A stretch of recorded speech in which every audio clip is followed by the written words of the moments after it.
Supreme কোর্টে আরজিকর মামলার শুনানি নতুন করে আবেদন জানানোর সময় দিল সুপ্রিম কোর্ট। নির্যাতিতার পরিবারকে সময় দিয়েছে শীর্ষ আদালত। আপনারা যে আবেদন করেছেন অনড় থাকবেন, খুব ভালো করে ভেবে দেখুন। সুপ্রিম কোর্টের তরফ থেকে এমনটাই বলা হয়েছে। নতুন করে সময়ও দেওয়া হয়েছে, যেটা এখনো পর্যন্ত জানতে পারা যাচ্ছে। সুপ্রিম কোর্টে আরজিকর মামলার শুনানিতে নতুন করে আবেদন জানানোর সময় সুপ্রিম কোর্ট দিয়েছে নির্যাতিতার পরিবারকে।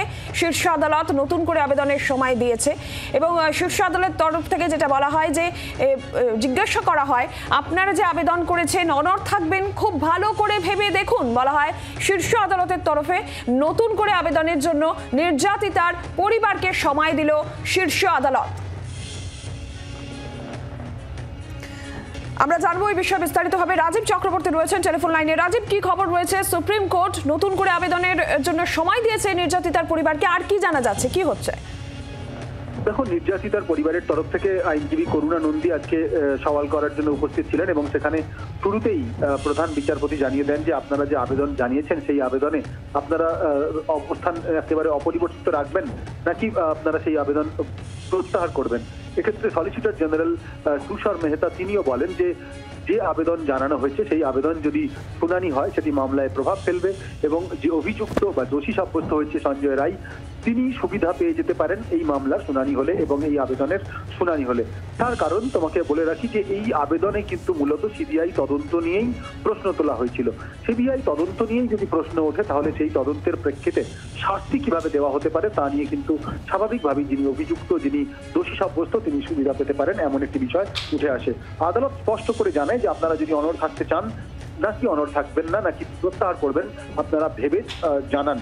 স্বভাবতই করুণা নন্দী নির্যাতিতা নিহতের পরিবারের আইনজীবী, তিনি বলেন যে আমরা মুখ বন্ধ খামি আমাদের বক্তব্য জানিয়েছি, কিন্তু কয়েকটি বিষয় নিয়ে আমরা আলোচনা করতে চাই।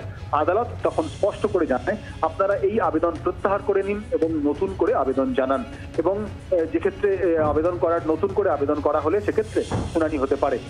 সঙ্গে সঙ্গেই করুণা নন্দী তিনি বিষয়টি আদালতের প্রস্তাব মেনে নেন এবং প্রত্যাহার করে নেওয়ার কথা জানান। অর্থাৎ তারা যে আবেদন করেছিলেন সিবিআই তদন্ত নিয়ে প্রশ্ন তোলা, তার গতিবিধি নিয়ে প্রশ্ন তোলা এবং একজন নয় আরো অনেকে জড়িত রয়েছে এই বিষয়গুলি, তাদের যে আইনের খুঁটিনাটি বিষয়গুলি তারা তুলে ধরেছিলেন, সন্দেহ প্রকাশ করেছিলেন এবং জানিয়ে তারা চাইছিলেন সওয়াল জবাব চলুক, সেই বিষয়গুলি তারা প্রত্যাহার করে নিলেন এবং পাশাপাশি তারা আদালতের কাছে সময় চাইলেন।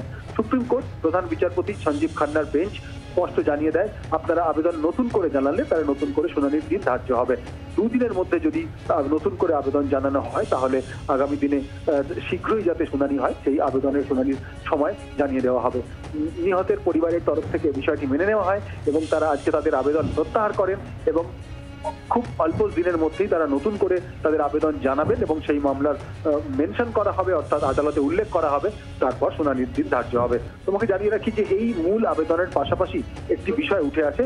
জুনিয়র চিকিৎসকদের পক্ষ থেকে একটি আবেদন জমা পড়ে, সেটি আবেদনের প্রেক্ষিতে তারা আদালতের দৃষ্টি আকর্ষণ করে এবং তারা জানতে চান যে তার অভিযোগ যে কয়েকটি হাসপাতাল, এইমস কল্যাণী, এইমস গোরখপুর এবং এইমস চণ্ডীগড় সহ কয়েকটি হাসপাতালে চিকিৎসকদের যারা এই আরজিকরের ঘটনার সময় আন্দোলন করেছিলেন তাদের সেই অনুপস্থিতিকে ছুটি হিসেবে দেখানো হচ্ছে, শাস্তিমূলক পদক্ষেপ নেওয়া হচ্ছে এবং কোথাও ছুটি হিসেবে না দেখিয়ে তাদের অনুপস্থিত দেখানো হচ্ছে। এই বিষয়টি আদালতের নির্দেশ রয়েছে। আদালত স্পষ্ট করে জানিয়েছে যে যাতে তাদের কর্মদিবস হিসেবে সেগুলিকে গ্রহণ করা হয় এবং এটি সেক্ষেত্রে সুপ্রিম কোর্টের নির্দেশ অমান্য করা হচ্ছে। সেই বিষয়টি আজকে সলিসিটর জেনারেল তুষার মেহতাকে দেখতে বলা হয়। তুষার মেহতা জানান যে আদালতের নির্দেশ রয়েছে, এমনটা হওয়ার কথা নয়, যদি কোথাও হয় সেই বিষয়টি তারা দেখবেন।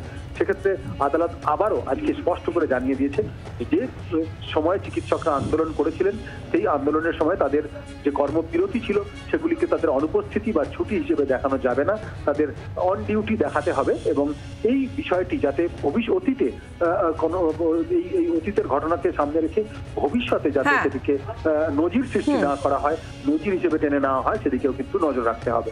ধন্যবাদ রাজীব। বাংলার আওয়াজ, বাঙালির আবেগ, জি 24 ঘন্টা।